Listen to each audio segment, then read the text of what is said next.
مجسم شفیع امم رسول محتشم نبی مکرم اللہ کے پیارے امت کے سہارے رب کے محبوب دانائے غیوب مالک رقاب امم فخر عرب و عجم ولی گونو مکان سیاہ لامکان سیدھ سوجاں سرور لالا رخان نیر تابا سر نشین محوشاں ماہ خوباں شہید شاہ حسینہ قدیم اے دورا جلوہ صبح ازل نور ذات لم یزل باعث تکوین عالم فخر آدم و بنی آدم نیر مدحا رازدار ما اوحا شاہد ما تقا صاحب علم نشرہ معصوم آمینہ احمد مجتبہ محمد مصطفیٰ صلی اللہ تعالی علیہ وسلم کی بارگاہ گوہر بار میں اپنی محبتوں عقیدتوں ارادتوں کا خراج پیش کریں اور پڑھیں بآواز بلند اللہم صلی اللہ سیدنا و مولانا محمد معالی الجود والکرم وآلہ الکرام وابنہ الکریم وبارک وسلم صلو علیہ صلاة و سلام علیکہ یا رسول اللہ صلی اللہ تعالی علیہ وسلم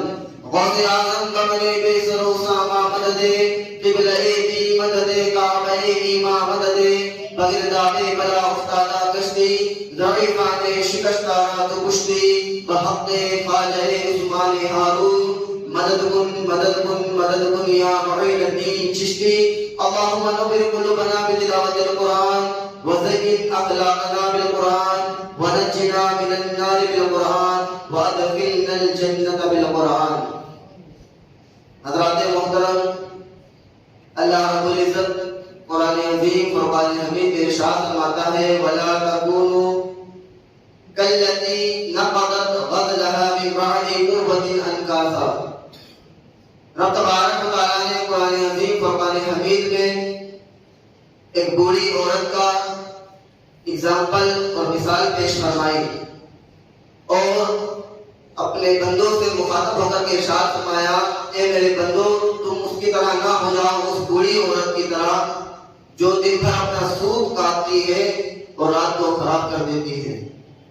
ایک عرب میں ایک بوڑھی عورت تھی جس کا دماغ مطلب پھر دماغ جس کو کہا جاتا ہے بڑا پریشر رہنے والا دماغ جس پر بڑا پریشر رہتا ہے کسی چیز کی خبر نہیں ہوتی ہے وہ اپنے کام خود بگاڑتا ہے ٹینشن اتنی ہوتی ہے اسے کچھ خبر ہی نہیں ہوتی ہے دماغ فیل ہو جاتا ہے انسان کا مائنڈ فیل انسان. تو ایک ایسی عرب میں ایک عورت تھی بوڑھی عورت اس کا دماغ کچھ ایسا ہی تھا کہ وہ دن بھر سود بناتی تھی. سود کاٹنا بولتے ہیں کہ روئی سے دھاگا بنانا. وہ روئی سے دن بھر دھاگا بناتی تھی اور اپنے مزدوروں کو بھی لگاتی تھی نوکرانی سے گھر میں کام کرنے والی ان کو بھی کہتی تھی کہ تم بھی روئی بناؤ روئی سے دھاگا بناؤ سود کاٹو. بڑی مشکل سے دن بھر لگا کر کے اپنا وقت اس کے اندر ضائع کر کے وہ دن بھر سود کاٹتی تھی اور رات میں ایسا ہوتا تھا کہ وہ اپنے ہی ہاتھوں سے اس کاٹے ہوئے سود کو ریزہ ریزہ کر دیتی تھی بکھیر دیتی تھی ٹکڑے ٹکڑے کر دیتی تھی. اس کا دماغ کچھ ایسا ہی تھا. تو اللہ تبارک و تعالیٰ نے اسی بوڑھی عورت کا اگزامپل دیتے ہوئے مثال دیتے ہوئے اپنے بندوں سے فرمایا اے میرے بندوں تم اس عورت کی طرح نہ بن جاؤ جو اپنے بھر کو اپنا سود کاٹتی ہے. بڑی محنتیں کری بڑی مشقتیں کری اس نے لیکن کیا ہوا کہ شام کے وقت اس نے اپنے ہی ہاتھوں سے اپنے تمام کاٹے ہوئے سود کو بکھیر دیا ٹکڑے ٹکڑے کر دیا ریزہ ریزہ کر دیا. تو تم بھی اس کی طرح نہ ہو جاؤ. آج ہم ویسے ہی ہیں کہ ہم نے رمضان کی مبارک راتوں میں رب سے بڑے وعدے کیے مولا اب گناہ نہیں کریں گے اب سب کچھ چھوڑ دیں گے ہم اب تیری بارگاہ میں ہم سجدے کریں گے جتنی باقی کی زندگی ہے تیری چوکھٹ پر گزاریں گے تیری مسجد میں گزاریں گے تیرے گھر میں گزاریں گے. یہ پیشانیاں صرف تیرے سجدے کے لیے ہے یہ رکوع تمام تیرے لیے ہے تمام تیری عبادتیں تیرے لیے ہے. قرآن کی تلاوتیں ہم کرتے رہیں گے. رب سے بڑے وعدے کیے ہم نے اپنے گناہوں سے بڑے توبائیں کی سب کچھ کیا ہم نے بڑے سجدے ہم نے رب کو دکھائے رمضان میں. لیکن جیسے ہی ہم نے رمضان سے تھوڑے سے دور ہوئے 2 دن کیا دور ہوئے کہ ہم نے سب کچھ بھلا دیا. وہ رب کے وعدے جو رب سے ہم نے کیے تھے وہ رب سے کیے ہوئے وعدے وہ ہم نے بھلا دیے. رب سے کیے ہوئے عہد ہم نے بھلا دیے. وہ رمضان کی رونقیں ہم نے بھلا دی. وہ شب قدر کی جو برکت والی رات تھی جو شب برات تھی شب قدر تھی وہ تمام چیزوں کو ہم نے بھلا دیا اور ہم واپس گناہوں کی طرف چلے گئے. جو ہم نے بڑی مشکلوں سے اپنے دامن میں اپنے نامہ اعمال میں نیکیوں کا کچھ ذخیرہ جمع کیا تھا اپنے ہاتھوں سے ہم نے اسے بہا دیا اور ختم کر دیا. اس رب سے ہم نے نافرمانی کرنا شروع کر دی. اس رب کی اذانیں اس رب کی بلائیں ہمیں 5 وقت پھر سنائے دے رہے ہیں لیکن آج پھر ہم اسی رب کی نافرمانیاں کرتے ہوئے نظر آ رہے ہیں. ہم چوراہے پر کھڑے ہوئے بازاروں میں کھڑے ہوئے دکانوں پر کھڑے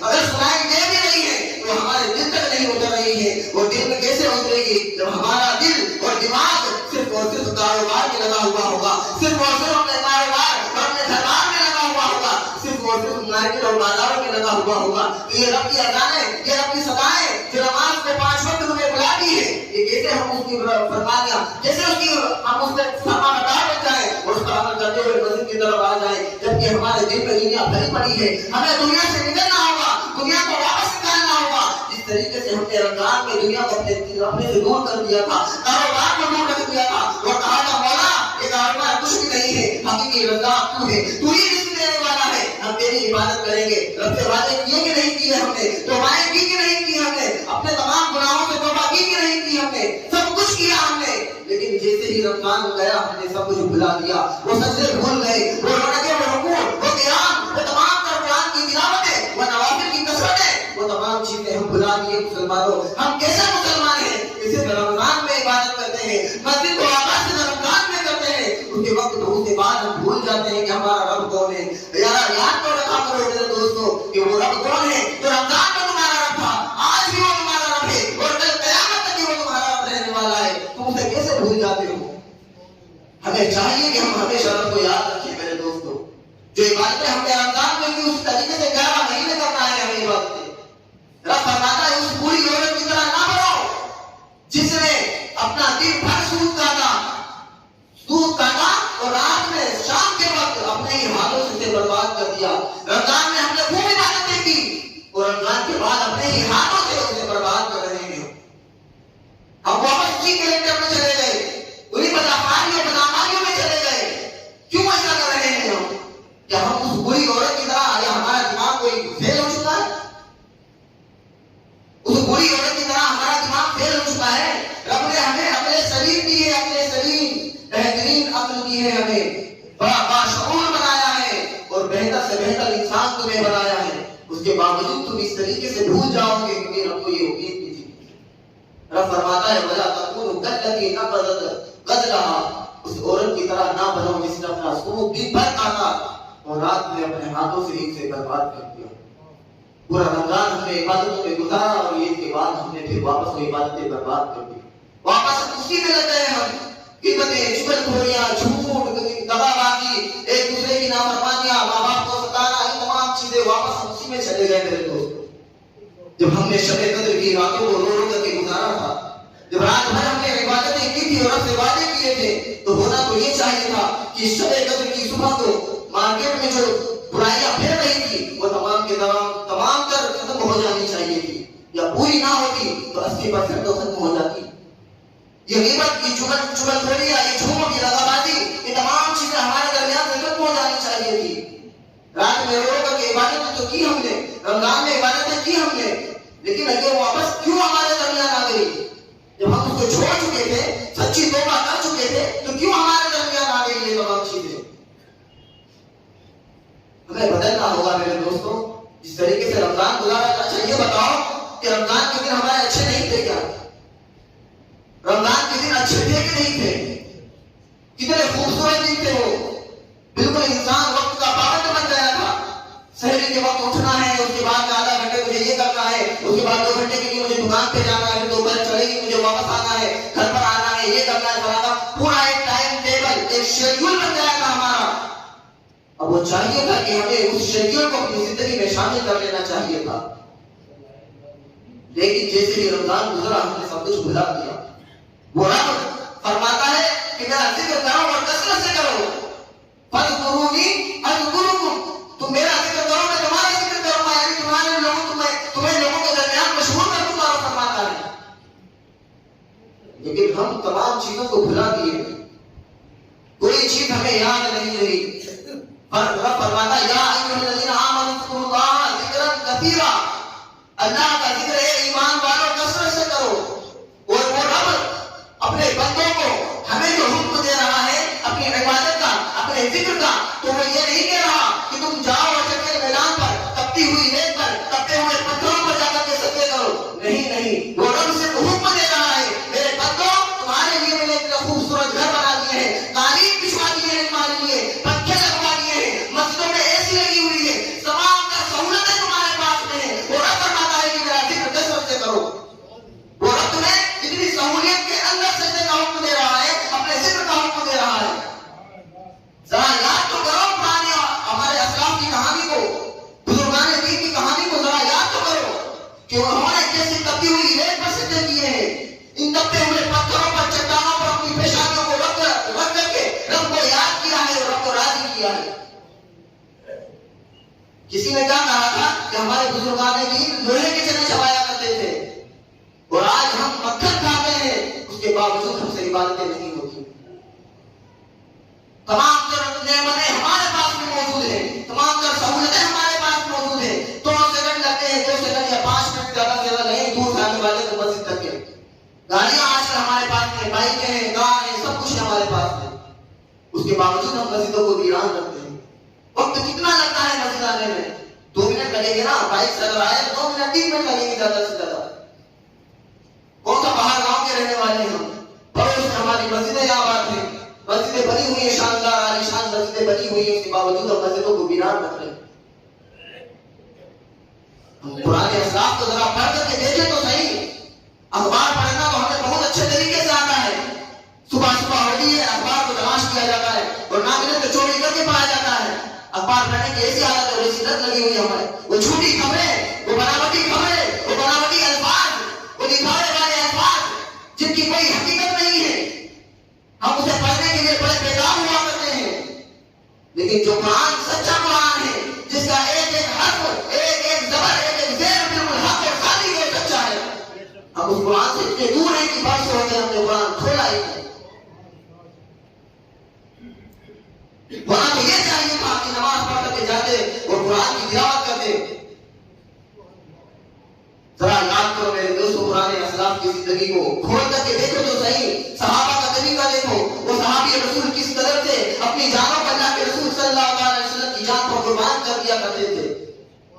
آج ہم سے تو کوئی آزمائش مانگی نہیں جا رہی ہے، ہمیں تو کسی آزمائش میں مبتلا کیا ہی نہیں جا رہا ہے، ہمیں تو صرف بڑے بڑے اونچے اونچے موٹے موٹے گدوں پر سلایا جا رہا ہے۔ تمام تر سہولتیں ہمارے پاس میں موجود ہیں، اچھی اچھی نعمتیں ہمارے دسترخوان پر سجی ہوئی ہیں، فریج دیکھو تو نعمتوں سے بھرے پڑے ہیں، پھل فروٹ سے بھرے پڑے ہیں ہمارے، روپیہ پیسہ دیکھو تو اکاؤنٹ میں بھرا پڑا ہے ہمارے، اس کے باوجود ہمارے دامن میں ذرا دیکھو تو صحیح، نیکیاں کتنی ہیں، سجدے کتنے ہیں، رکوع کتنے ہیں، قیام کتنے ہیں۔ آپس میں نفرتیں دیکھو کیسی پھیلی ہوئی ہے، ایک دوسرے پر ایسے آمادہ ہے کہ تھوڑی سی بات ہو گالی گلوچ شروع ہو جاتی ہے، تیری ماں، تیری بہن، تیرا بھائی، ایسی ایسی گندی گندی گالی غلاظتیں ہماری زبان سے نکلنا شروع ہو جاتی ہیں۔ ایک دوسرے کا گریبان پکڑنے پر فوراً ہم آمادہ ہو جاتے ہیں، لٹے نکال لیتے ہیں، تلواریں نکل جاتی ہیں، کچھ بھی نہیں رہا ہمارے درمیان۔ نعمتیں تو آئی ہمارے پاس، لیکن جس طریقے سے سچے مسلمان کو ہونا چاہیے تھا، آج وہ مسلمان سچا مسلمان نظر نہیں آتا۔ ہم سے تو کبھی رب نے یہ کہا ہی نہیں ہے کہ چٹیل میدان میں جا کر کے سجدے کرو، یہ تپتی ہوئی ریت پر سجدے کرو۔ صرف امام حسین کے واقعات ہم نے سنے ہیں زبان سے، ادھر سے سنے اور ادھر سے نکال دیے کہ امام حسین نے تپتی ہوئی ریت پر سجدے کیے۔ کبھی ہم نے تو پریکٹیکل لائف میں لانے کی کوشش کی کہ آخر کیا وجہ تھی کہ امام حسین نے اتنی تپتی ہوئی ریت پر سجدے کرنا گوارا کیا؟ کیا وجہ تھی آخر؟ اگر وہ چاہتے تو وہ ابھی مدینے میں ہی رہتے، کربلا نہ جاتے، وہاں جا کر کے جنگ نہ ہوتی، وہ بھی چاہتے تو اپنے گھر میں بیٹھے رہتے۔ لیکن ذرا سوچو تو صحیح، عقل سلیم رب نے عطا کی ہے تو ذرا دماغ لگاؤ اور سوچو کہ جس امام حسین کے ہم اتنے گانے گاتے ہیں، اتنے گن گاتے ہیں، اس امام حسین کے اعمال اور کردار پر اور ان کی باتوں پر ہم کتنا عمل کر رہے ہیں؟ بتاؤ تو صحیح، کبھی سوچا ہم نے؟ نہیں سوچا۔ وہ صحابی رسول جو حضور کے زبان سے کچھ لفظ نکل جاتے، فوراً صحابی رسول حاضر ہو جاتے کہ یا رسول اللہ میں حاضر خدمت ہوں۔ یہاں تو 5 وقت اذانیں دی جا رہی، بلایا جا رہا ہے، تو آؤ نماز کے لیے، آؤ نماز کے لیے، آؤ نماز کے لیے، اس کے باوجود ہم غافل ہیں۔ قبرستان کی جھولی گھوم رہی ہے، اس میں زیادہ سے زیادہ تعاون کریں۔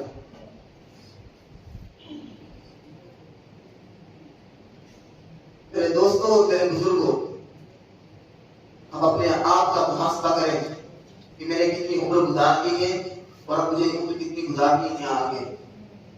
آگے کی تو کوئی خبر ہی نہیں.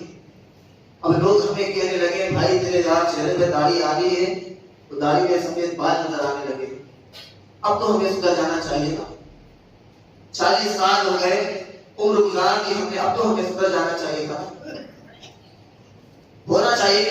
لوگ کہنے لگے بھائی تو اٹھتا ہے نا زمین سے تو ہارٹ ٹیک کر کے اٹھتا ہے, اتنا کمزور ہو چکا ہے, اب تو بدل جانا چاہیے. یہ تمام باتیں ہمارے لیے ہیں. بدن میں درد رہنے لگا ہے, اب ہمیں بدل جانا چاہیے. شوگر کے پیشنٹ ہم ہیں, بلڈ پریشر کے پیشنٹ ہم ہیں, تمام تر بیماری ہمارے پاس ہے. اب تو سدھر جانا چاہیے نا. اب بھی نہیں سدھریں گے تو کب سدھریں گے؟ اپنے آپ میں بدلاؤ لانا ہے میرے دوستوں. نہ جانے کتنے جنازے ہم نے اپنے ہاتھوں سے دفنا دیے. ہم میں سے نہ جانے کتنے لوگ یہاں پر ایسے موجود ہیں جنہوں نے اپنے والدین کو قبر پہ رکھا ہے, اس کے باوجود ہم رب کو سجدے نہیں کرتے. اب بھی ہم نماز نہیں پڑھتے, اب بھی ہم اپنے آپ کو نہیں سدھار پا رہے, تو پھر کیسے سدھار گے؟ یہ میری نصیحتیں, یہ میرے الفاظ, یہ میری تقریریں, میں آدھا گھنٹہ, 2 گھنٹہ, 1 گھنٹہ کتنا بھی چلا کوئی فرق نہیں پڑنے والا.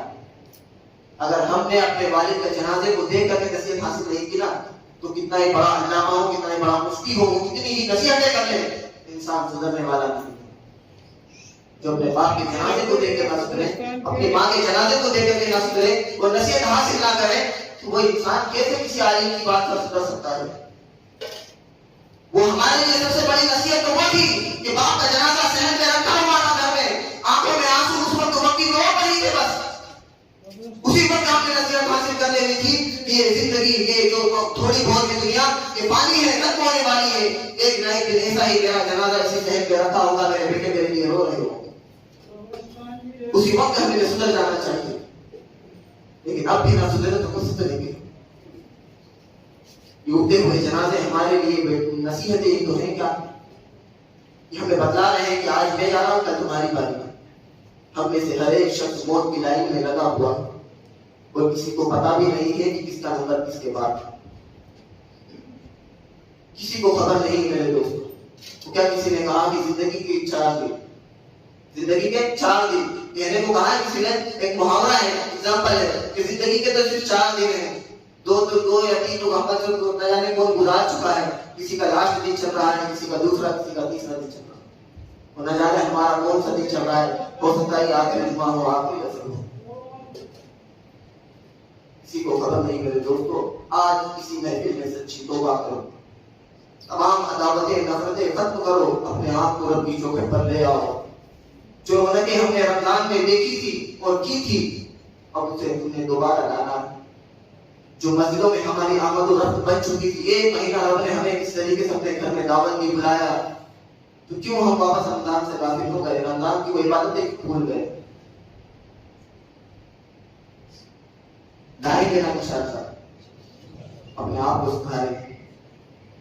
میں آپ کو ایک آخری بات, حضرت حبیب بن زید رضی اللہ تعالیٰ صحابی رسول, یہ بات میں واقعہ صرف نصیحت کے لیے بیان کر رہا ہوں. حضرت حبیب بن زید رضی اللہ تعالیٰ صحابی رسول بدن سے بڑے کمزور ہیں, دبلا پتلا سا بدن ہے, اور گھر سے بھی غریب ہیں, اتنا مال و زر بھی نہیں ہے ان کے پاس میں. ان کا کام اور دھندا کیا تھا, صرف مدینے میں وہ کھجوریں بیچا کرتے تھے, سر پر ٹوکرا رکھ کر کے کھجوریں بیچا کرتے تھے. 12 بچوں کے باپ تھے وہ, 12 اولادیں تھیں ان کی, بدن سے بھی کمزور تھے, نہ مال و زر تھا ان کے پاس میں, کچھ نہیں کو کمزور آدمی. کھجوریں رکھ کر, سر پر ٹوکرا رکھ کر کے وہ کھجوریں بیچا کرتے تھے مدینے کی گلیوں میں. صحابہ کا مجمع لگا ہوا تھا. مسلمہ کذاب جس نے نبوت کا دعویٰ کیا تھا کہ میں بھی نبی ہوں, اس نے حضور کو خط لکھا, اور خط میں لکھا کہ جب تک کہ آپ زندہ ہیں تب تک کہ آپ نبی ہو, اور آپ کے بعد پھر میں نبی رہوں گا. معاذ اللہ رب العالمین. یا پھر ایسا کیا جائے کہ آدھے لوگوں کے آپ نبی اور آدھے لوگوں کا میں نبی. معاذ اللہ رب العالمین. اس نے ایک خط میں بات لکھی اور حضور کی بارگاہ میں پہنچایا. خط لکھ کر کے حضور کی بارگاہ میں پہنچایا گیا. حضور نے جب خط کو پڑھا تو دیکھا کہ کیا لکھا ہوا. حضور نے اس کے خط کا رپلائی کیا, دوبارہ اس کو خط لکھا, اور اس میں لکھا کہ میں اللہ کا سچا رسول ہوں اور تم جھوٹا ہے, تو کذاب ہے. لفظ کذاب حضور نے اس خط کے اندر لکھا کذاب. یہ پتہ ہے کاذب, کاذب کا معنی ہوتا ہے جھوٹ بولنے والا, اور کذاب کا معنی ہوتا ہے بہت زیادہ جھوٹ بولنے والا. تو حضور نے فرمایا تو کذاب ہے اور میں اللہ کا سچا رسول ہوں. اب حضور نے اس خط کے اندر یہ جملہ لکھا کہ تو کذاب ہے، پاور والا آدمی تھا مسلمہ کذاب، اس کا نام بھی مسلمہ کذاب ہی رہ گیا. حضور نے فرما دیا، حضور کی زبان سے نکلا، وہ ہو گیا مسلمہ کذاب ہے، سب سے بڑا جھوٹا. اب اللہ کے رسول صلی اللہ علیہ وسلم نے خط کو تیار کیا اور اپنے صحابہ کے مجمع میں اعلان کر کے پوچھا کہ اس خط کو اس کے پاس کون لے کر کے جائے گا، مسلمہ کے پاس کون لے کر کے جائے گا اس خط کو. ایک صحابی رسول بڑی تیزی کے ساتھ کھڑے ہوئے، ان کے منہ میں کھجور تھی جن کا نام حبیب بن زید رضی اللہ تعالیٰ. وہ بیٹھے بیٹھے کھجور کھا رہے تھے، ان کے آدھی منہ میں کھجور تھی اور آدھی ہاتھ میں تھی. انہوں نے جیسے ہی حضور کا فرمان سنا کہ حضور نے فرمایا یہ خط وہاں پر کون لے کر کے جائے گا، وہ صحابی رسول اتنی جلدی میں کھڑے ہوئے کہ ان کے منہ سے کھجور جو منہ میں تھی وہ بھی گر گئی. اور کہاں گری؟ جو صحابی رسول بیٹھے ہوئے تھے ان کے چہروں پہ گرنے لگی. پاس میں بیٹھے ہوئے صحابی نے کہا ارے بھائی ذرا کھجور تو صحیح سے کھا لے، اس کے بعد میں کوئی لیتا، پہلے ختم تو کر لیتا مجھ کی کھجور. اس نے کہا، صحابی رسول نے کہا کہ اگر میں کھجور کھانے میں رہ جاتا تو یہ ڈیوٹی کسی اور کی لگ جاتی تو پھر میں تو محروم رہ جاتا نا. میں کھجور کھانے میں رہ جاتا تو یہ ڈیوٹی حضور کسی اور کی لگا دیتے تو میں تو محروم رہ جاتا اس چیز سے. وہ صحابی رسول بدن سے کمزور ہیں، اس کے باوجود اتنی اسپیڈ میں کھڑے ہوئے کہ کھجور ان کے منہ سے گر گئی اور انہوں نے کہا یا رسول اللہ میں لے کر کے جاؤں گا اس خط کو. اللہ کے رسول صلی اللہ علیہ وسلم نے آپ کو اپنی تلوار مبارک دی، آپ نے آپ کو تلوار دی، اپنا امامہ دیا اور انہیں تیار کیا، گھوڑا دیا اور کہا جاؤ لے کر کے. وہ صحابی رسول جو بدن سے بالکل کمزور ہیں، بالکل کمزور دبلا پتلا سا بدن ہے، لیکن جب حضور نے ان کو اپنے ان کے سر پر اپنا امامہ رکھا اور ہاتھ میں اپنی تلوار دی اور کہا کہ جاؤ، تو صحابی رسول جو اس محفل میں بیٹھے ہوئے تھے وہ صحابی رسول کہتے ہیں کہ وہ شخص جو ابھی کمزور تھا، جب حضور نے اس کے سر پر اپنا امامہ رکھا اور ہاتھ میں تلوار دی اور جب اسے روانہ کیا تو اس کے چلنے کا جو انداز تھا ایسا لگتا تھا جیسے کوئی بہت بڑا جنرل چلتا ہوا تھا، بہت بڑا جنرل، بہت بڑا طاقتور آدمی ہو، بہادر آدمی ہو، اسے دیور ہی بدل گئے. حضور نے امامہ عطا کر دیا اور تلوار عطا کر دی. وہ اب انداز تو بدل جانا ہی چاہیے تھا نا، بالکل انداز ہی بدل گیا. اور وہ لے کر کے اس مسلمہ کے بعد میں اس کے مسلمہ کذاب کے گھر میں اور اس کے محل میں جب پہنچے وہاں پر وہ جا کر کے اپنی جو ہاتھ میں تلوار تھی تلوار کو زمین پر گاڑا، اس کی محفل میں مسلمہ کذاب کی بڑی بہادری کے ساتھ میں تلوار کو زمین پر گاڑا اور کہا کہ کون ہے مسلمہ. بڑے آواز سے آواز لگائی تو اس نے کہا کہ تو کون ہے؟ وہ تیری یہ جرأت کیسی کہ تو آ کر کے بلند آواز سے مجھے آواز لگائے اور یہ کیسی اتنی بہادری ہے؟ اس نے کہا کہ مجھے محمد رسول اللہ صلی اللہ علیہ وسلم نے بھیجا ہے. کہا یہ خط مجھے دیا ہے دیکھ لے. جب آپ نے وہ خط دیا اس کے پاس، بادشاہوں کا تو یہ ہوتا تھا طور طریقہ کہ وہ خود خط پڑھتے تھے، بعد میں کوئی شخص کھڑا ہوتا تھا وہ خط پا کر کے سناتا تھا. اس نے جب خط کھولا اور کھول کر کے دیکھا کہ لکھا ہے میں تو اللہ کا سچا رسول ہوں اور مسلمہ تو کذاب ہے. جب اسے پڑھنے والے نے بلند آواز سے پڑھا نا تو ساری محفل کے جو لوگ بیٹھے ہوئے تھے اس محفل میں سب نے سن لیا کہ مسلمہ تو کذاب ہے. جب اس نے یہ باتیں سنی تو وہ تو آپ بھولا ہو گیا کہ میرے کو کذاب کہہ دیا. وہ بھی تمام لوگوں نے سن لیا، اب میری عزت کیا رہے گی. اور وہ بڑا غصے میں آ گیا اور غصے میں آ کر کے کہنے لگا کہ یہ تو تیرے نبی نے لکھا ہے کہ میں کذاب ہوں، اب تو بتا. یعنی حضرت حبیب بن زید رضی اللہ تعالیٰ عنہ جو خط لے کر کے گئے تھے ان سے کہا کہ تو بتا کہ تیرا کیا رائے، تیری کیا رائے ہے میرے بارے میں. تو کہنے لگا کہ میں سنتا ہی نہیں. کیا کہا؟ میں سنتا ہی. جیسے ہوتا ہے کبھی کبھی کوئی سامنے والا آپ نے بات کرے اور ہم کہیں ارے جائے ہم نے تیری بات سنا ہی نہیں، یہ آواز ہی نہیں آ رہی. کیا کہہ رہا ہے؟ یہ آواز ہی نہیں آ رہی. حضرت حبیب بن زید رضی اللہ تعالیٰ مسلمہ نے کہا کہ تو بتا میرے بارے میں تیری کیا رائے ہے. حضرت حبیب بن زید رضی اللہ تعالیٰ نے اپنی زبان سے فرمایا انا اسم، میں گونگا ہو گیا، مجھے تیری بات سنائی نہیں دے رہی ہے. سامنے کھڑے ہوئے ہیں اور کیا کہہ رہے ہیں؟ مجھے تیری بات سنائی نہیں دے رہی کہ تو کیا کہہ رہا ہے. تو وہ کہا کہ تیرے رسول کے بارے میں تیرا کیا عقیدہ ہے؟ کہا وہ اللہ کے سچے رسول ہیں. ہاں یہ جرأت. ابھی میں نے کہا میرے بارے میں رائے دے تو مجھے آواز نہیں آئی. وہ جب تیرے رسول کے بارے میں پوچھا تو کہنے لگا وہ اللہ کے سچے رسول ہیں. ایک بار پھر بتا دی دوسری مرتبہ کہ میرے بارے میں تیری کیا رائے ہے، میں اللہ کا سچا رسول ہوں کہ نہیں ہوں. تو حضرت حبیب بن زید رضی اللہ تعالیٰ عنہ نے فرمایا تو جھوٹا ہے، میرے رسول نے تجھے جھوٹا کہہ دیا، تو کبھی سچا ہو ہی نہیں سکتا. ارے جس نے میرے رسول نے جھوٹا لکھ دیا ہو وہ کیسے سچا کیا ہے.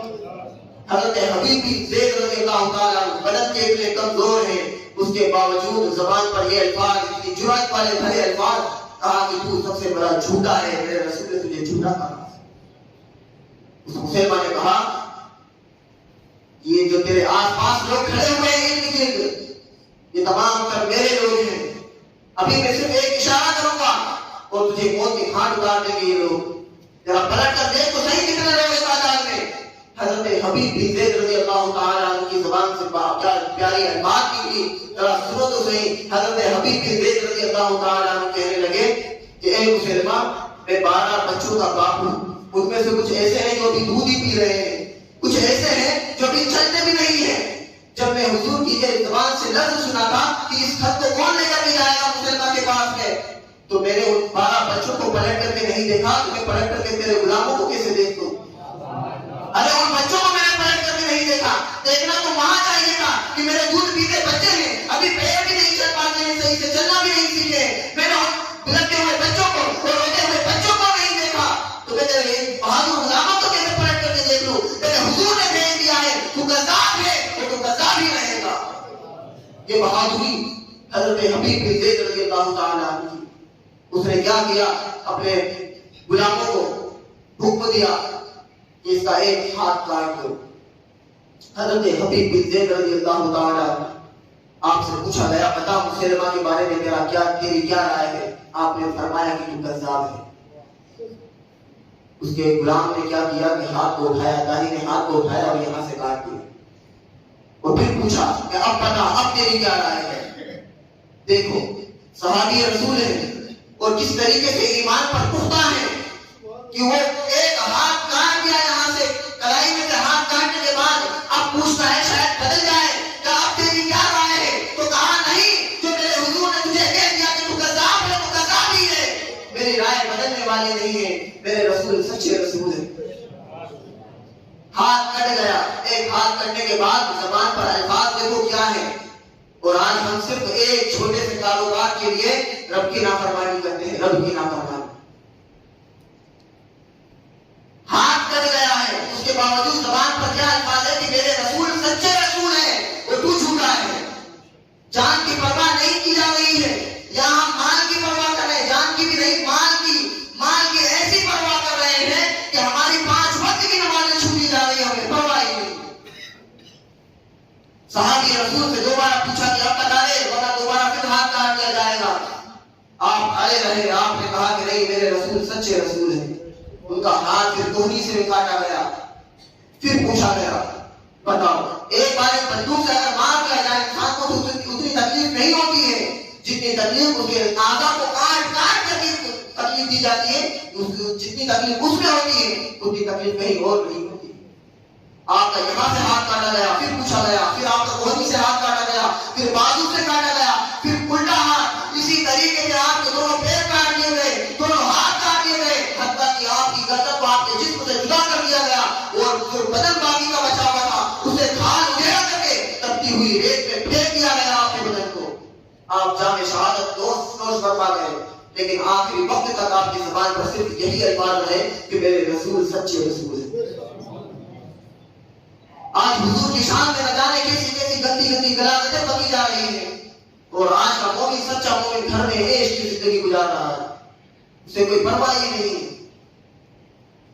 ارے ہمارے ہی تو حضور ہیں جن کے لیے صحابہ نے گردنیں کٹا دی، اپنے اہل و عیال اپنے خاندان کو قربان کر دیا. اور یہ سبق ہمارے لیے تھا کہ حضور کی شان میں اس طریقے کے نازیبہ کلمات آج کہے جا رہے ہیں. آج ہمیں کمر بستہ کھڑے ہو جانا چاہیے تھا، کندھے سے کندھا ملا کر پوری امت مسلمہ کو ایک ہو جانا چاہیے تھا. لیکن آج بھی ہم نے صرف یہی دیکھا کہ نہیں تو میرا دشمن ہے، میں تیرے ساتھ نہیں آؤں گا، تو میرا دشمن ہے، میں تیرے ساتھ نہیں آؤں گا. یہ مومن کے درمیان نفرتیں ہیں تو حضور کے لیے کیسے کھڑے ہو گیا؟ حضور کے لیے ایسی ایسی گندی غلاظتیں بکی جا رہی ہو، اس کے باوجود ہم صرف یہ دیکھیں کہ یہاں میں اسے سال بھر ہو گیا، میں اس سے بات نہیں کرتا ہوں، اس نے فلاں مکان میرا ہڑپ لیا ہے، میری زمین ہڑپ لی ہے، میں اس سے بات نہیں کروں گا. یہ چھوٹی چھوٹی نفرتیں، یہ چھوٹی چھوٹی عداوتیں اور یہ بغض و حسد، یہ کینے، ان کی وجہ سے آج امت مسلمہ ایک امت نہیں ہو پا رہی. ہونا تو یہ چاہیے تھا کہ جب حضور کی شان میں مستقیم کی بات آ جائے تو تمام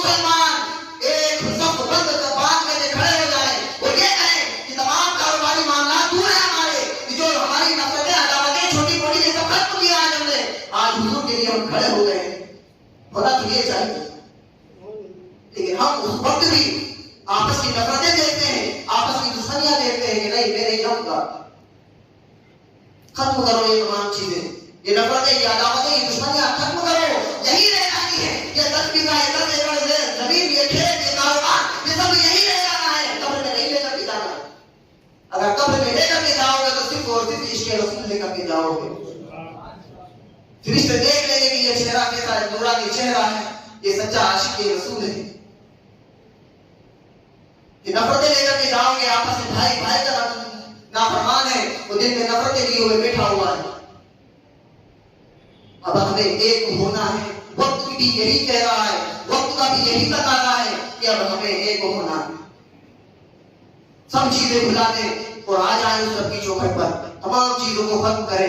یہ اسلاف کی کہانیاں صرف اور صرف ہمارے لیے ہے میرے دوستوں، تمام چیزوں کو ہم مطالعہ کریں، پڑھیں اور اپنی پریکٹیکل لائف میں لانے کی کوشش کریں۔ سچے نمازی بن جائیں، سچے عبادت گزار بن جائیں۔ اللہ تبارک و تعالیٰ سے دعا کریں کہ مولا ہماری بھی زندگی بہتر بنا دے اور ہمارے آنے والی نسلوں کی زندگی بھی بہتر بنا دے، ورنہ بہت برا وقت آئے گا میرے دوستوں۔ آج اگر ایک نہیں ہوئے نا تو بہت برا وقت آنے والا ہے، کیونکہ آج جو مسلمانوں سے فائدہ اٹھایا جا رہا ہے، مسلمان پریشان کیا جا رہا ہے، اس کی وجہ یہ ہے کہ ان کو معلوم ہے دیگر قوم کو کہ اگر میں اس کو معلوم ہے نا تو اس کے پاس والا کچھ بولے گا نہیں مجھے۔ سب سے لوگوں کو معلوم ہے کہ مسلمانوں کی کتنی نفرتیں آپس میں، بھائی بھائی سے نہیں بات کر رہا ہے، ایسی نفرتیں یہ جو مارکیٹ میں لوگوں کو معلوم ہے، دوسرے قوم کے لوگوں کو معلوم ہے۔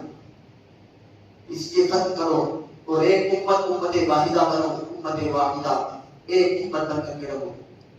تمام چیزوں کو ختم کرو، رب کی چوکھٹ پر آؤ، سجدے کرو، نماز میں رو گر جاؤ، اپنے گناہوں سے معافی مانگو۔ اللہ تبارک و تعالیٰ معاف فرمانے والا ہے۔ رب کی بار بار دعا ہے کہ اللہ تبارک و تعالیٰ کبھی بات پر کرنے کی توفیق عطا فرمائے۔ وآخر دعوانا الحمدللہ رب العالمین۔ کل سنیچر کے دن 29 تاریخ کو بعد نماز مغرب یہاں میدان میں انشاءاللہ ایک میٹنگ رکھی گئی ہے، اور وہ میٹنگ اس تعلق سے ہے کہ آپ تمامی حضرات کو، جتنے لوگ یہاں پر میری نظروں کے سامنے بیٹھے ہوئے، تمامی لوگوں کو وہاں پر آنا ہے، سبھی کو آنا ہے۔ وہ میٹنگ اس تعلق سے رکھی گئی ہے کہ ہم آپس کی نفرتوں کو بھلا کر کے ایک ہو جائیں، پوری ساغور کو ایک ہونا ہے، تمام مسلمانوں کو ایک ہونا ہے اور ایک بن کر کے دکھانا ہے۔ جب ہم سب ایک ہو جائیں گے تو پھر کس کی ہمت ہے کہ کوئی ہمارے سامنے کھڑا ہو جائے؟ کسی کی ہمت نہیں۔ کل میٹنگ رکھی گئی ہے، آپ لوگوں کو آنا ہے۔ اس میٹنگ کے اندر کچھ باتیں آپ کے سامنے رکھی جائیں گی، آپ سے مشورے لیے جائیں گے، آپ سے پوچھا جائے گا کہ ہمیں کیا کیا اپنے قوم کے لیے، اپنے معاشرے کے لیے، اپنی ساغور کے لیے کیا کیا کرنا ہے۔ آپ سے مشورے لیے جائیں گے، آپ کو اس کے اندر رائے دینا ہے۔ تو ایک کل میٹنگ رکھی گئی ہے، آپ حضرات کو بالخصوص مغرب کے بعد تمامی لوگوں کو آپ کو شرکت کرنا ہے اس محفل کے اندر۔ اللہ تبارک و تعالیٰ میری تمام کئی باتوں پر ہمیں توفیق عطا فرمائے۔ وآخر دعوانا الحمدللہ رب العالمین۔ آپ حضرات سنت ادا کر لیجیے اور کندھے سے کندھا ملا کر کے سب لوگ درست کر لیں، پیچھے باہر لوگ کھڑے ہوئے ہیں، جگہ نہیں جائے۔